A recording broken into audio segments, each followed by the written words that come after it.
Assalamu alaikum class prep. How are you all? I hope you all are fine. So class prep, today we are going to learn teamwork.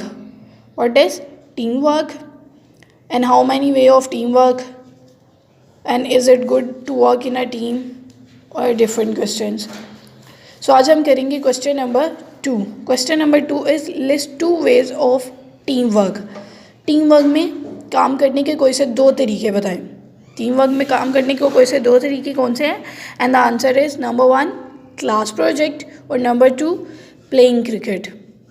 Playing cricket देखते हैं. Playing cricket में भी एक पूरी team होती है. Team work में सब काम कर रहे होते हैं, टीम वर्क में प्ले करते हैं और अगर अच्छा प्ले करते हैं तो वो विन कर जाते हैं. क्लास प्रोजेक्ट में आ जाता है हम पेंटिंग करते हैं क्लास में, तो वो पेंटिंग हम सब मिल के कर रहे होते हैं तो हमारा काम जल्दी हो जाता है और इजीली हो जाता है. हम कम टाइम कंज्यूम करते हैं, हमें टाइम कम लगता है.